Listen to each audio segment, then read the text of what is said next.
सकते हैं? दोनों का कोई लेना देना ही नहीं है ना। मतलब मुझे समझा दीजिए, शायद मैं ही गलत समझ रहा हूँ, बट जिस दूसरे दल का आप जिक्र कर रहे हैं वो तो एक क्षेत्रीय दल है ना, और ये लोकसभा का चुनाव हो रहा है।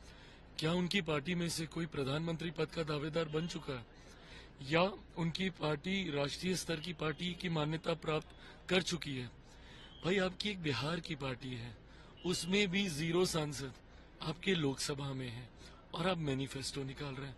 लोकसभा का चुनाव देश भर का चुनाव होता है। ऐसे में क्या, ठीक है, आपके ऊपर है, आपने निकाला मैनिफेस्टो भी। 1 करोड़ रोजगार की आप बात कर रहे हैं, कैसे देंगे? उसका रोड मैप तो बताइए। आप जॉब अपॉर्चुनिटीज कैसे क्रिएट करेंगे? सैलरी देने के लिए आप रेवेन्यू जनरेशन आप कैसे करेंगे? इन तमाम बातों का तो जिक्र आपने किया नहीं। बोलने के लिए भैया आप बोल दीजिए, फिर 1 करोड़ पे ही क्यों रुक रहे हैं? 140 करोड़ की आबादी, आप 150 करोड़ लोगों को नौकरी दे दीजिए। बोलने में तो कोई नहीं जाता। आरजेडी और कांग्रेस एनडीए के मैनिफेस्टो में जॉब खोज रही है कि जॉब कहाँ है इसमें? भाई, जॉब अपॉर्चुनिटीज क्रिएट करने की बात होती है।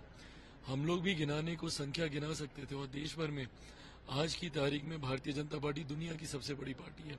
अगर एक व्यक्ति भी दूसरे व्यक्ति को रोजगार देने का लक्ष्य लेकर चल ले तो भी हम लोग करोड़ों का लक्ष्य हम लोग पार कर सकते हैं। ये क्षमता एनडीए में है। पर हमारे प्रधानमंत्री जी ने हमेशा से जॉब क्रिएशन की बात की है। उन्होंने हमेशा से जॉब देने वाले लोगों के समुदाय की बात की है। आज दुनिया का तीसरा सबसे बड़ा देश है हम लोग का, जहां पे स्टार्टअप्स को लेकर वो इकोसिस्टम भारत में तैयार हो चुका है। सबसे ज्यादा अगर कहीं पे स्टार्टअप्स हो रहे हैं तो वो भारत में है, दुनिया के तीसरे नंबर पर है। मुझे लगता है ये वो अपॉर्चुनिटीज हैं जिसको क्रिएट किए जाने की बात है। जो जब ऑपोजिशन बात करता है आप सीधा संख्या बता देते हैं, कैसे होगा ये भी तो आपको बताना पड़ेगा ना। उस रास्ते का, उस मार्ग का सुझाव भारतीय जनता पार्टी के मैनिफेस्टो में। एक सवाल बनता है, फर्स्ट फेज का पोल होने वाला है, लेकिन आरजेडी सुप्रीमो कैंपेनिंग के लिए नहीं निकले हैं। भाई, अब वो उनका इंटरनल मैटर है, वो क्यों नहीं निकले। भाई देखिए, सर्वे तो हर किसी के पास होता है ना। राजद ये जानती है कि वो लोग पिछली बार की तरह इस बार भी चुनाव हार रहे हैं। कांग्रेस भी जैसे तैसे 1 सीट पिछली बार निकाल ली थी फ्लूक में। कोई ऐसा नहीं कि कांग्रेस नेतृत्व का बहुत प्रभाव था या कांग्रेस का बहुत प्रभाव था इसलिए वो लोग सीटें निकाले। जैसे तैसे 1 सीट पिछली बार निकाल ली थी। राजद को पता है, आदरणीय लालू जी से बेहतर कौन जानता है। उन्होंने ही मेरे पिता को मौसम वैज्ञानिक भी कहा था, तो ऐसे में जानकारी उनके पास भी होती है, तो उनको पता है जब सीटें हार रहे हैं निकलने का फायदा नहीं है।